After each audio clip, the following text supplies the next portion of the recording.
Hey everybody, back again for movie part 2. And I want to talk some more about, this is the same handout that we had from movie part 1, but there's more stuff that we need to do in regression. One of the things that we need to do is test for goodness of fit of the model. And we have a little test of hypothesis, a little 4-step procedure. And what we're going to do is use values from our printout. And we're going to use the t statistic, the 10 that we have right here, 10.409. Okay? And we are going to use the residual degrees of freedom, that is the 3 there. And so hang on to those numbers, make a note of them, and we'll come back to that in a minute. So let's go on to the next slide. We'll do we'll do the generic case and then do the one for this particular setup.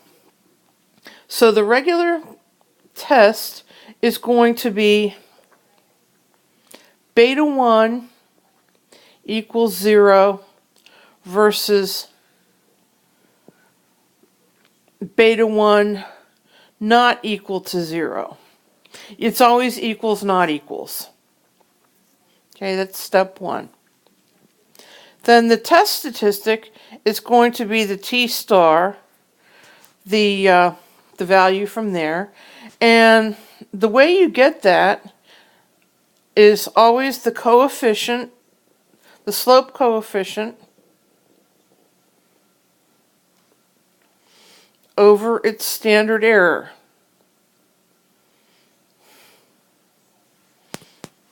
Okay?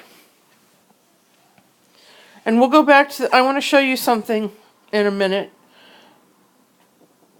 And you're going to find t at alpha over 2 with the appropriate degrees of freedom. And it's going to be if t star is greater than that t, or if t star is less than negative that t, then we reject HO.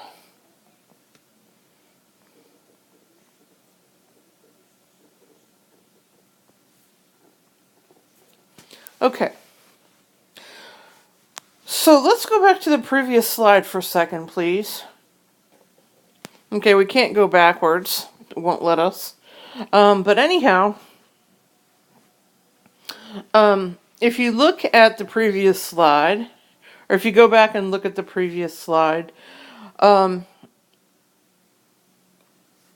you'll see that you've got your values for your t star and your coefficient, and your standard error. Now sometimes, let's say on a test, they will leave out the value of the t star, but they'll want you to calculate that. They'll want you to do the test, so I can guarantee you with probability equal to 1 that you're going to be calculating that. So make sure you know how to do that coefficient divided by standard error, okay? And when I do your review in a little bit, I'll throw in a couple of those, all right? But you make sure that you understand that and understand where I'm getting those numbers from, because that's a sure thing, okay? All right, good. So what we're going to do in this particular case, I'm going to say beta 1 is equal to 0 versus, H1 beta 1 not equal to 0. That's my step 1. My step 2 was t star was the 10.4 that I had on my printout. Yes? Okay? Then I'm going to change slide. And I have to look up,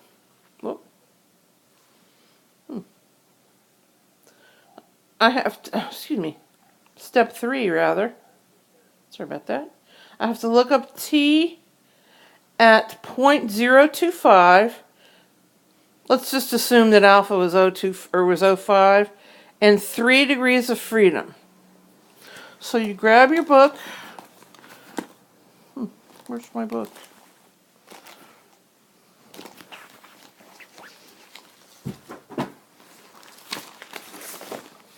I just pulled the book from out under the dog. Uh-oh. Grab your book. You pull the book from under the dog. And you find your T's. Let's see. Hang on.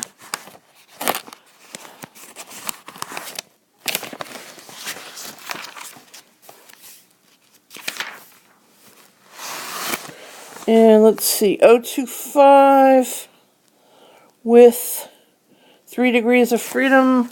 I have another book, but it's close enough. Is 3.182. So I will say if T star is greater than 3.182 or T star is less than negative 3.182.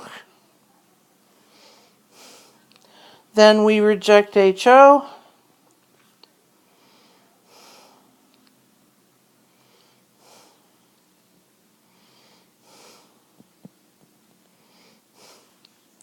Therefore, we reject HO. Okay? Now what that means, this is kind of interesting. When you reject HO, you're saying, yes, the model provides information.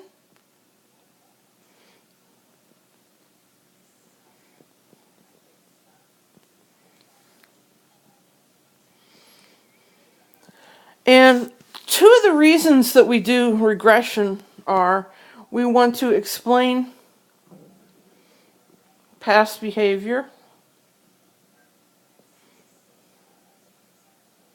and predict future.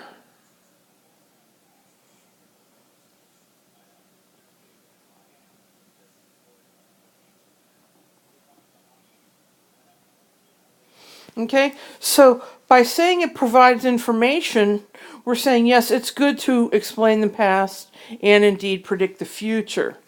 Otherwise, the best fit is essentially the average of the y's. That is, it's like a flat line. You're just as well to use the flat line y bar and run it across for any value of x. Y bar is your best fit. Okay. One other concept I'd like to talk about. Let's take a look at this. Okay. And some of you may have run into this in your econ classes.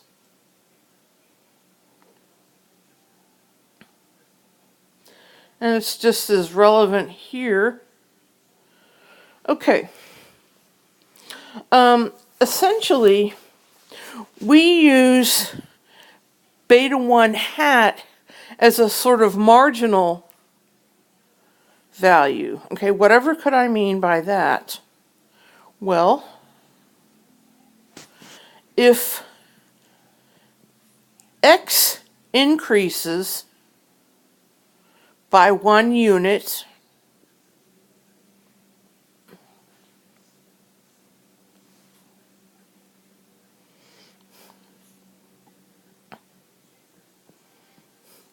then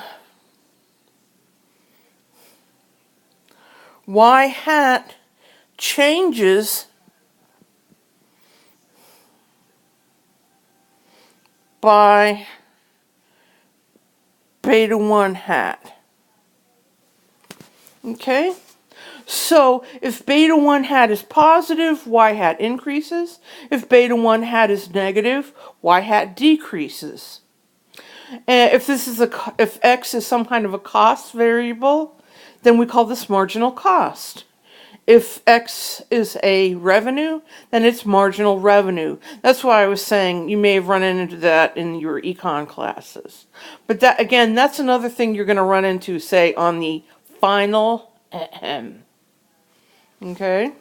So be aware. And again, I'm going to put some of this stuff on your review. Alrighty? Let's see, what else? Okay, that's all I can think of for right now. And I'm going to put some more stuff up in a little bit. But this is your warm-up movie, okay? Good.